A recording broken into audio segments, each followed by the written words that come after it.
on va revenir sur le fait des compétitions paralympiques et donc valides, les valides et non valides. Comment vous allez, c'est votre souhait en tout cas, est-ce que vous pouvez développer Alors, je ne vais pas parler en termes, parce que là, je mettrai entre guillemets l'aspect juridique. Donc, je m'entourerai effectivement comme là, des experts autour de ça, comme pour le statut d'athlète de haut niveau.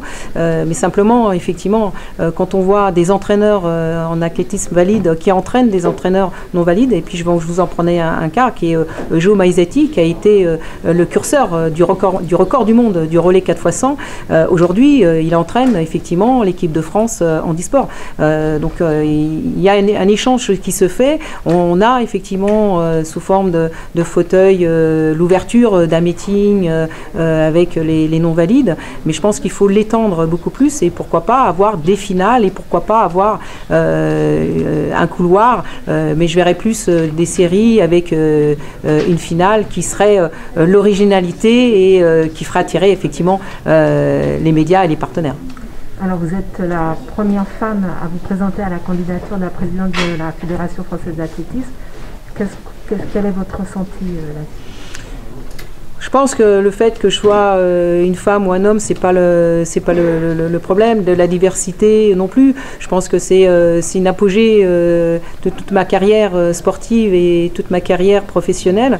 J'ai eu la facette sur le plan professionnel en étant directeur des sports sur le ministère de l'Intérieur au niveau des pompiers, et également sur le plan collectivité territoriale. Après, sur le plan professionnel également en étant chef d'entreprise. Je crois que oui, et puis en plus, bon, ce que je ne l'ai pas dit parce que bon, c'était pas inopportun, mais j'ai une licence en droit et ça me permet d'être aussi conseillère des prud'hommes. Donc pour moi, c'est la suite de ma carrière professionnelle, mais en même temps sportive, puisque l'athlétisme est en moi et j'ai envie de redonner aux jeunes ce que j'ai pu apprendre et j'ai envie de le reporter sur nos jeunes. Comment vous allez faire pour les aider justement à développer le numérique à travers des associations sportives? Alors déjà, effectivement, là on rentre vraiment dans le cœur d'un des couloirs.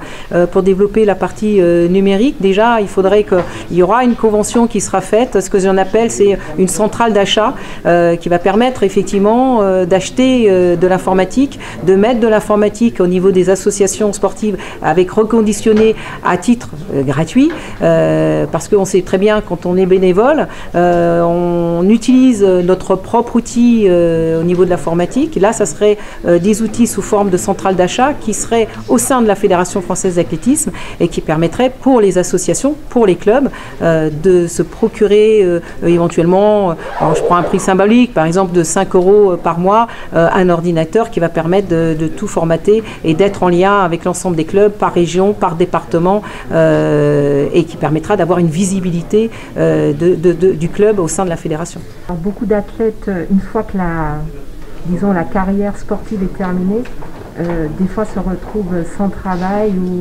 ou pensent à se reconvertir, mais n'y ont pas pensé tellement ils sont happés par leur carrière sportive. Ouais.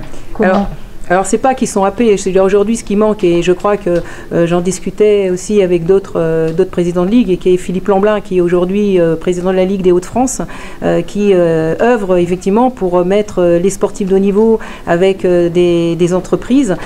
Ce que je lui ai dit, c'est bien, mais ça ne résout pas le statut professionnel de l'athlète de haut niveau. Et ça me tient vraiment à cœur, et c'est pour ça que Maître Poulmer, qui a présenté le couloir 1, je vais lui proposer de travailler sur ce statut réellement professionnel. Alors après, il y a un deuxième volet, c'est la fin de carrière, la retraite sportive, que Yémen a commencé déjà à travailler dessus, qui va permettre, après la carrière d'un athlète, de pouvoir avoir une retraite sportive. Quand j'ai arrêté ma carrière, au bout de 15 ans, je suis repartie devant le banc de l'école, licence en droit, master stratégie d'entreprise, sans plus ou moins avoir une retraite sportive. Parce que j'ai laissé de côté ma carrière sportive. Joseph Mahmoud, qui était là tout à l'heure, médaillé olympique, recordman d'Europe du 3000 steeple, il a refait une carrière, je vais dire, après avoir fait une carrière sportive de niveau. Je crois qu'aujourd'hui, on a une retraite professionnelle.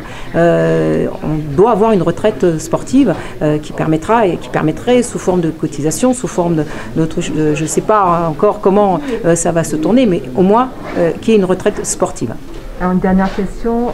Si vous êtes élue présidente de la Fédération française d'athlétisme, quelle sera votre première action, votre première mesure? Déjà, ma première action, c'est effectivement le travail avec le choix du DTN, c'est avec les cadres techniques, et puis c'est retrouver une équipe de France pour les Jeux Olympiques de 2024. Merci. Merci.